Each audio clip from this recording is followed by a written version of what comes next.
সুপ্রিয় শ্রোতা, গল্প পাঠের আসরে শুনতে চলেছেন হাসান আজিজুল হক রচিত আগুন পাখি উপন্যাসটির তৃতীয় পর্ব। আমি ওয়ারা কারিম, সাথে থাকুন। বড় সংসারে থই মেলে না। নতুন বউ আমি এসে উঠলাম ডোবা থেকে দিঘিতে। বড় সংসার, কিছুতেই থই মিলছে না।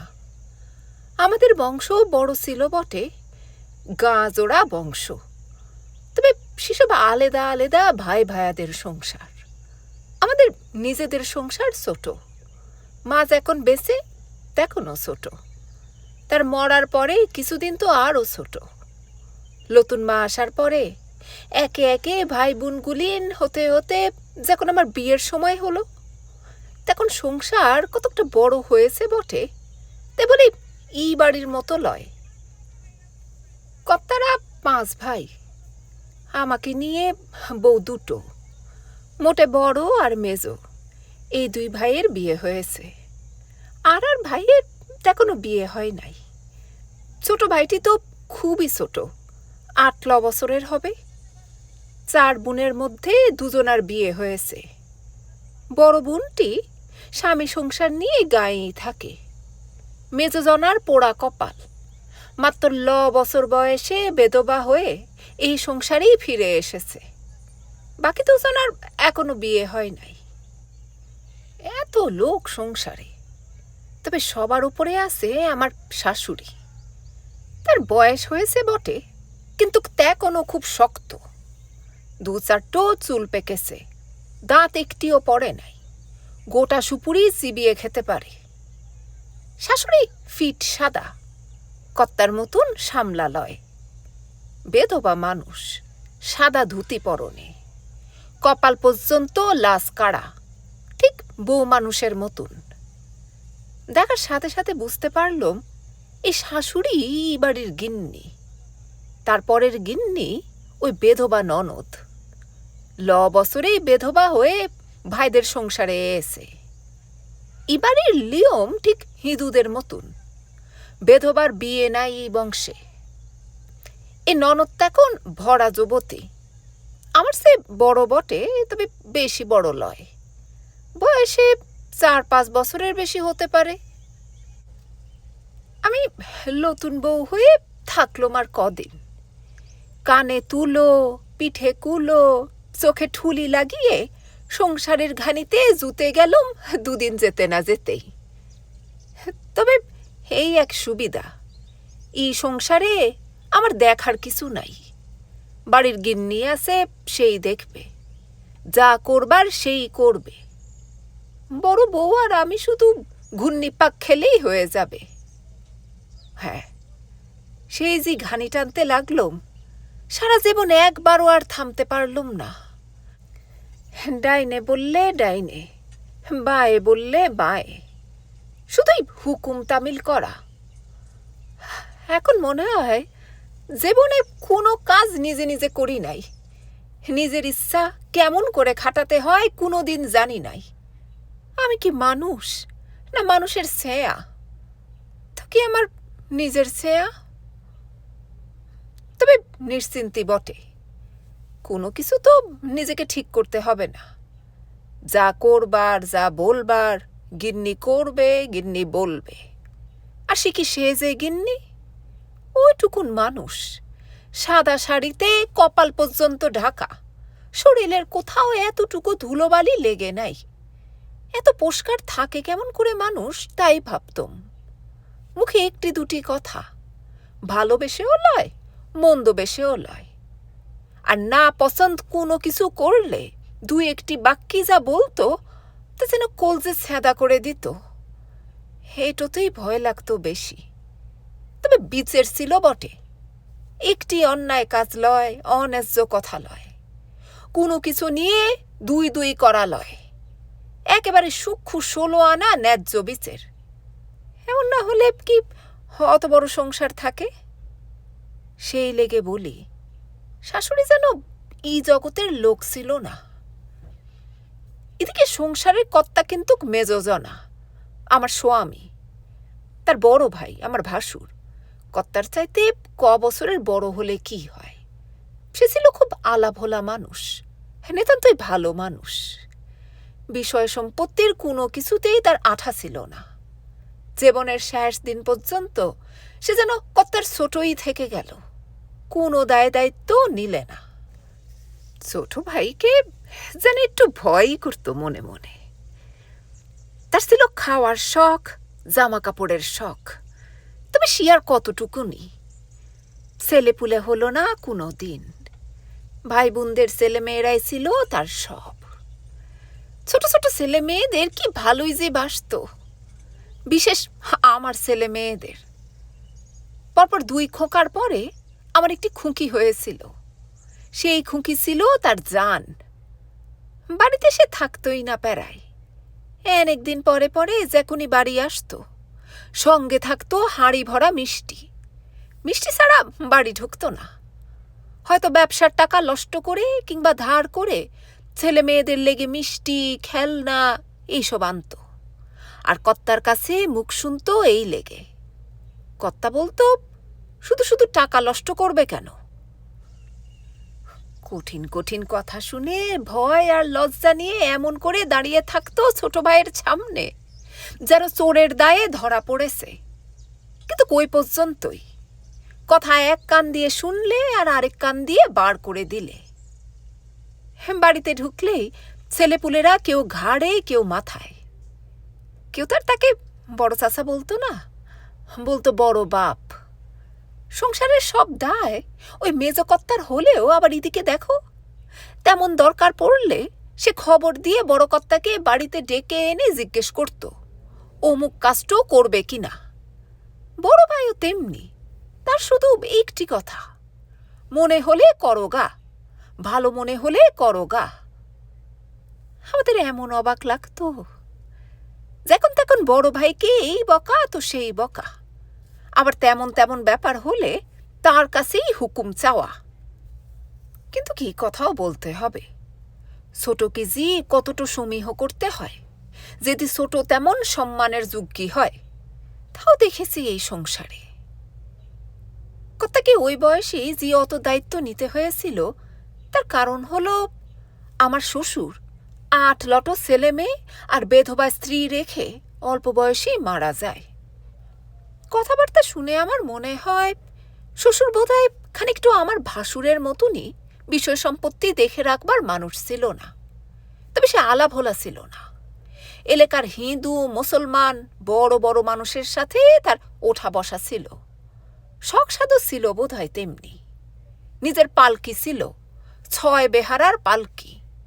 সেই পালকিটি দলিস ঘরের বারান্দায় ভেঙে চুরে পড়েছিল অনেক দিন। তা বাদে নিজের আরবি ঘোড়া তো ছিল বটেই। ঘোড়ায় চড়ে ই গায়ে উ গায়ে বড় বড় লোকের বাড়িতে যেমন যেত, তেমনি তারাও সবাই বাড়িতে আসত। শাশুড়ির ঠে শুনেছি মানুষজনের আসা যাওয়ার কামাই ছিল না। কোরমা পোলাও দই মিষ্টি দেদার খরচ হতো। এমনি করে করেই জমি সম্পত্তি কতক বিক্রি হলো, কতক বেহাত হলো। শ্বশুর যখন মারা যায় তখন লিখিনি সংসারের বেহাল অবস্থা। শাশুড়ি বলতো, সংসার যখন ভেসে যায় যায় হয়েছে, তখন তার এই মেজ ছেলে এগিয়ে এসে হাল ধরলে, তা নাইলে সব যেত। কর্তার তখন কতই বা বয়স, এই 20 বছর হয়েছে কি হয় নাই। সে সব আমোদ আহ্লাদ বাদ দিয়ে ভাই বোন গুলিন আর মাকে নিয়ে জান পরাণ দিয়ে এই সংসারটাকে রক্ষা করলে। এই সংসারে এসে তাই দেখলম বটে, সংসারের ভেতরে যা করবে সব মা, মা ছাড়া কথা নাই। নিজের স্ত্রী তো বটেই, পরে পরে যেসব ভাইয়ের বিয়ে হলো তাদের প্রত্যেকের বউকে চোখ কান বুঝে শাশুড়ির কথা মেনে চলতে হবে। শাশুড়িকে একটি কথা ঝাঁঝিয়ে বলেছে কিংবা কাজ করতে করতে ঘটি বাসন মাটিতে একটু ঠুকে আওয়াজ করেছে, আর রক্ষা নাই। কর্তা সোজা বাড়ির ভেতরে ঢুকে বলবে যে এরকম করলে সে আর যদি একবার এমন করে তাকে বাড়ি থেকে চলে যেতে হবে। তা কর্তাকে লাগতো না, আমার শাশুড়ির শাসনই যথেষ্ট ছিল। বউ হয়ে আসার পর থেকে অবশ্যই দেখছি সংসার অনেকটাই ঠাউরেছে। শ্বশুরের মৃত্যুর পরে 7-8 বছর কর্তাকে কেউ বিয়ের কথা বলতে সাহস পায় নাই, আমার শাশুড়িও লয়। সেই লেগেই এত দেরিতে বিয়ে। সংসারে ঢুকে দেখলাম তখন একমাত্র সেজজনার বিয়ের বয়স হয়েছে, বাকি ভাই বোনরা সব ছোট। বেধবা বুনটোর পরে তার আর 2 ছোট বোনের বিয়ের বয়স হব। কিন্তু কি কপাল, এই সময় ঠিক ছোটর বড় জেঠি সেই বোনটি মারা গেল। কি অসুখ কে বলবে। মাস 2-3 কিছুই প্যারাই খেলে না, খাবার দেখলেই বলতো অরুচি লাগছে। এই করে শুকিয়ে শুকিয়ে লেয়ালির দড়ি হয়ে গেল, কাটি কাটি হাত পা। তারপর একদিন আমাদের সকলের চোখের সামনে দুনিয়া থেকে বিদায় নিলে। আহা, কতই বা বয়স, সারাটা জীবন তার সামনে, স্বামী, সংসার, সন্তান কিছুই জানলে না। অকালে মা, ভাই, বোন সবাইকে কাঁদিয়ে চলে গেলে। এখনকার দিনে মরে যাওয়াটাও যেন কিছুই লয়, এমনি ভাবছিল মানুষের। 2-4 দিন কেঁদে কেটে সব ভুলে যেত। ডাক্তার ভর্তি তো তেমন ছিল না, যা বা ছিল শহরগঞ্জে, পাড়া গায়ে তার কিছুই মিলত না। কঠিন অসুখ হলে যার অসুখ সে যেমন, তেমনি তার সদররাও সব আশা ছেড়ে দিয়ে মৃত্যুর লেগে ঠায় অপেক্ষা করত। কলেরা আর বসন্ত, এই দুটো মহামারীতে বছরে কত লোক যে মরত তার আর সুমার নাই। অত কাঁদবে কে? কেঁদে কোনো লাভ নাই। যে কাঁদছে সেই যে 2 দিন বাদে মরবে না কে বলবে? কলেরা বসন্ত বাদ দিয়ে আর একটু অসুখ ছিল, বুকের ব্যায়াম, যক্ষা। উরোগ হলে চিকিৎসার চেষ্টাও ছেড়ে দিত মানুষ। এক একটু বংশ নিবংশ হয়ে যেত এই রোগে। যার হয়েছে এই রোগ সে হয়তো হা হা করে হাসছে, যা মন চায় তাই খেছে, তারপর একদিন ঠুকুস করে মরে গেল। মানুষ যে জান ভরে কাঁদবে তা কি করে কাঁদবে? 2 দিন বাদে সেও যে ঠুকুস করে মরবে। আমার একটি খোকা হলো। বিয়ের 1 বছরের মাথায় আমার একটি খোকা হলো। সেদিনই লিখিনি দুপুরবেলায় 1 কড়াই দুধ উথুলে পড়ে গিয়েছিল। গাই ধুয়ে এনে জাল দেবার লেগে দুধ চুলোয় বসিয়েছিল, কেউ আর খেয়াল করে নাই। আতুর ঘরে আমাকে আর নতুন খোকাকে নিয়ে সবাই ব্যস্ত ছিল। এই ফাঁকে সেই উজ্জ্বলন্ত দুধ সব উথুলে উঠে কড়াই থেকে পড়ে গেল। তাই দেখে আমাদের বুবু, সে বেধবা ননদ, হাই হাই করে উঠলে। শাশুড়ি শুধু বললে, দুধ নষ্ট হয়েছে হয়েছে, কেউ কোনো কথা বলো না। বাড়িতে নতুন মানুষ এলো, এ সংসারের প্রথম খোকা, আর দুধ উথুলে পড়ে গেল, এবার তো সুখের কথা। এবার সংসারে ধন দৌলত সুখ আনন্দ উথুলে পড়বে, তোমরা কেউ এ নিয়ে আর কথা বলো না। তা কথা সত্যি বটে। বংশের প্রথম ছেলে, নতুন ঝাড়ের গোড়াপত্তন, প্রথম ছেলে প্রথম লাতিন। আনন্দে সবাই ভাসতে লাগলো। ই ছেলে যেন একা আমার ছেলে লয়। কথা তো মনেই করলে না যে তার ছেলে হয়েছে। ও ছেলে তো সবারই, ই বংশের ছেলে। মা বলে আমার খাতির বাড়ল। শাশুড়ি আড়ালে আবডালে সবার কাছে বলতে লাগলো, ওই মেজ বউ সংসারের লক্ষ্মী, ওই বউটি আসা থেকে সংসারের বাড়বাড়ন্ত শুরু হয়েছে, খুব পয়া আমাদের বউ। তা আমার খাতির আর আদর বাড়ল বটে, তা বলে খোকাকে একা আগুলে রাখতে পারলুম না। সে হলো সবার চোখের মণি, ঘুরে ফিরে সবাই এসে খালি তাকে দেখতে চায়। খোকাটি আমার সামলা, বাপের রং পেয়েছিল। সেয়ালো সেয়ালো হাত পা, ডাগর ডাগর চোখ, ফুলের পাপড়ির মতন ঠোঁট। সে যে কি সুন্দর!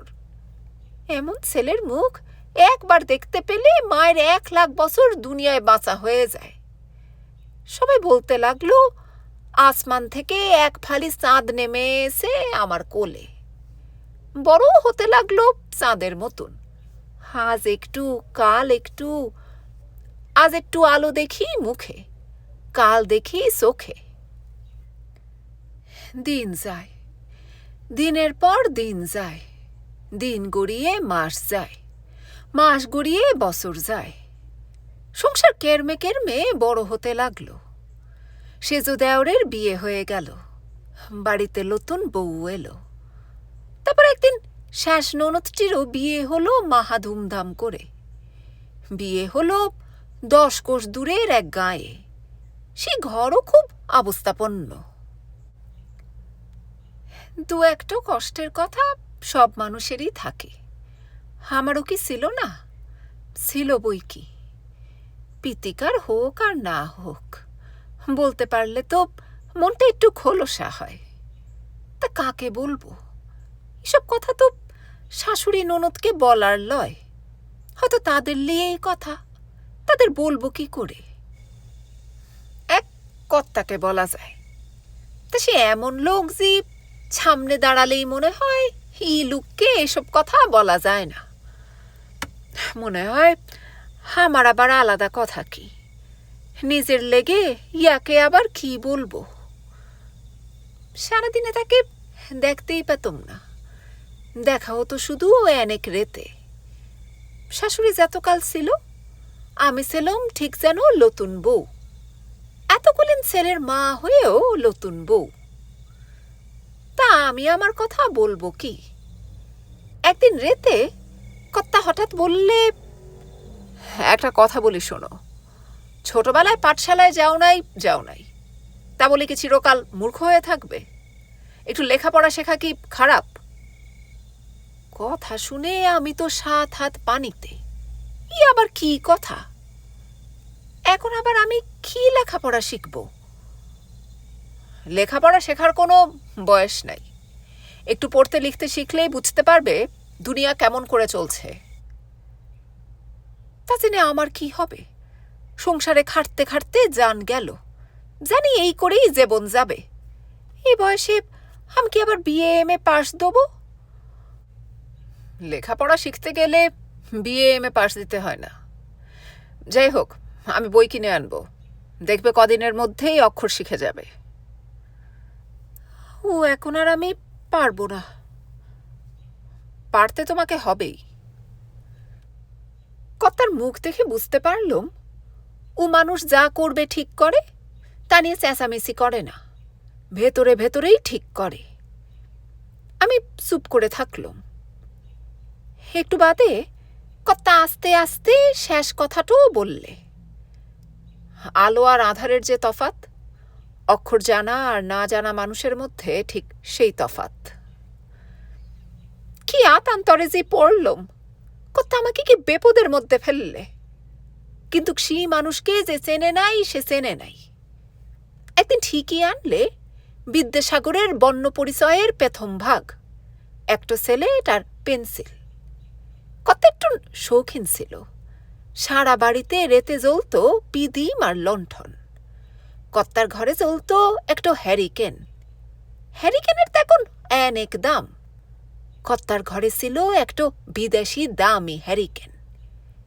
কেউ জানতে পারলে না, অনেক রেতে সবাই ঘুমিয়ে পড়লে ঘরের দরজা বন্ধ করে সে হ্যারিকেনের আলোয় লেখাপড়া শেখাতে লাগলে আমাকে।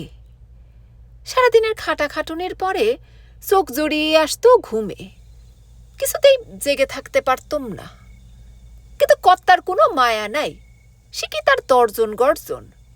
শোয়া ছেলে তিকুরে তিকুরে উঠত। খোকাজি জেগে উঠবে। তা উঠুক, মাথায় কি আছে কি তোমার? অক্ষরটা কি চোখে দেখতেও পাচ্ছ না? পেন্সিল হাতে বসে আছো, হাত কি ঘুরছে না স্লেটের ওপর?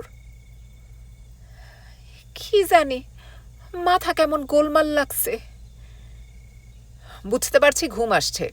যা ওঠো, চোখে পানি দিয়ে এসো, না হলে চোখে 2 ফোঁটা ডেরির তেল দাও, ঘুম চলে যাবে। বললে কেউ পেত্তয় যাবে না। একটু ইদিক উদিক হলে মায়া দয়া তো করতোই না। বোকা, গাধা, মাথায় গোবর, এসব বলে গাল তো দিতই। চুলের গোজ ধরে টান, কানের লতিতে একটা মোচড়, এসবও ছিল। একদিন তো গালে ঠোনা মেরে হাত ধরে টেনে তুললে, সে কি রাগ বাপরে বাপ! যা, বেরিয়ে যাও, বেরিয়ে যাও ঘর থেকে, কখনো আসবে না এদিকে। একটা সামান্য কথা মাথায় ঢুকছে না তখন থেকে। যা, বেরিয়ে যাও, দরকার নাই লেখাপড়ার। কি আর করি, ঘর থেকে বেরিয়ে যেয়ে দূরের পাশে দাঁড়িয়ে থাকলাম। খানিক বাদে নিজেই আবার এসে ঘরে নিয়ে যেয়ে বললে, যা শুয়ে পড়ো, আজ আর পড়তে হবে না। এমনি করে আমি পড়তে শিখেছিলাম। বিদ্যাসাগরের অ আ ক খ বইয়ের প্রতিটি অক্ষর আমার চোখের পানিতে ভেজা বলে চোখ বুঝলেই সেই সব অক্ষর দেখতে পাই। কালো কালো যত ছবি ছিল বইয়ে সব মনে পড়ে। এখনো সেই সব দিনের কথা মনে পড়লে বুকের ভেতরটা হু হু করে। 2 মাসের মাথায় পড়তে লিখতে শেখা হয়ে গেল, পেতম পেতম বানান করে করে। পরে এমনিতে সব পড়তে পারতুম। বাড়িতে বঙ্গবাসী বলে একটা কাগজ আসতো পোস্ট অফিস থেকে। ভালো বুঝতে না পারলেও সেটা কখনো সখনো পড়তুম, কিন্তু সবই লুকিয়ে লুকিয়ে। বাড়ির কেউ কিছু জানতো না। কথা কিন্তু কিছু বারণ করে নাই। তবে ননদ শাশুড়িকে এইসব বলতে আমারই কেমন শরম লাগতো। আমাদের সংসারের লেগে সেই সময়টা ছিল উঠতির সময়। সব সংসারে এমন হয়, একটু উঠতির সময় আর একটু পড়তির সময়। শ্বশুরের মৃত্যুর পর সংসারে খারাপ দিন এসেছিল। শ্বশুর গত হবার সাথে সাথে ভাই ভাইয়াদেরা সব সংসার আলাদা করে নিলে, সবাই ভিন্ন হয়ে গেলে। ওই যে শ্বশুর অনেক বিষয় সম্পত্তি নষ্ট করে ফেলেছিল, সেই লেগে সম্পত্তি ভাগ হবার সময়ে ভাইরা নিজের নিজের সম্পত্তি পুষিয়ে নিলে। আমার বেধবা শাশুড়ির ভাগে খুব কম জমি পড়ল, কিন্তু তার ভাগে পড়েছিল সব ধনের সেরা ধন, এক পুত্তুর। সেরকম ধন থাকতে আবার ভাবনা কি, শুধু একটু ভয়। এইরকম ধন কারুর একার লয়, এমনকি শুধু একটু সংসারেরও লয়। মায়ের তেমন পুত্তুর গোটা চাকলার। আর শাশুড়ি সেই কথাটা বুঝে তবে দুনিয়া থেকে গেছে। কেমন করে সংসারের উন্নতি বরকতের অরম্বটা হলো সেই কথাটা এবার বলছি। আমার বিয়ের সময় বাবজি গয়না গাটি যা দেবার তা দিয়েছিল। তখনই জানা গিয়েছিল আমার সেই দাদি, বাবজির খালা, মরবার আগে আমার নামে তার সব জমি, 16 বিঘে জমি লিখে দিয়ে গিয়েছিল। দাদির 3 কুলে কেউ ছিল না, সে কথা আগে বলেছি। সেই লেগে সম্পত্তিটা নিয়ে কোনো হ্যাঙ্গামা ফৈজাত হয় নাই। বিয়ের পরে পরেই ওই সম্পত্তিটাও বিক্রি করে দিয়ে কর্তা নিজেদের গায়ের মাঠে 25 বিঘে জমি কিনলে। আমার নামে কিনেছিল না সংসারের সাজার করে দিয়েছিল ওই জমি, আমি আজও জানি না। সবই তো শাশুড়ির সংসারের, আমার তোমার কি? এই ছিল শিক্ষে। গোড়াতেই জেনে গিয়েছিলাম কর্তার সামনে কোনো জিনিস নিয়ে আমার আমার করা যাবে না। একবার কি একটু নিয়ে এরকম আমার আমার করে কথা বলতে যেয়ে দেখেছিলাম কর্তা এক দৃষ্টি আমার দিকে চেয়ে আছে। মনে হলো এই মানুষ আমাকে চেনে না, এখনই হাত ধরে ঘর থেকে বার করে দেবে। সেই আমার চিরকালের লেগে শিক্ষে হয়ে গেল।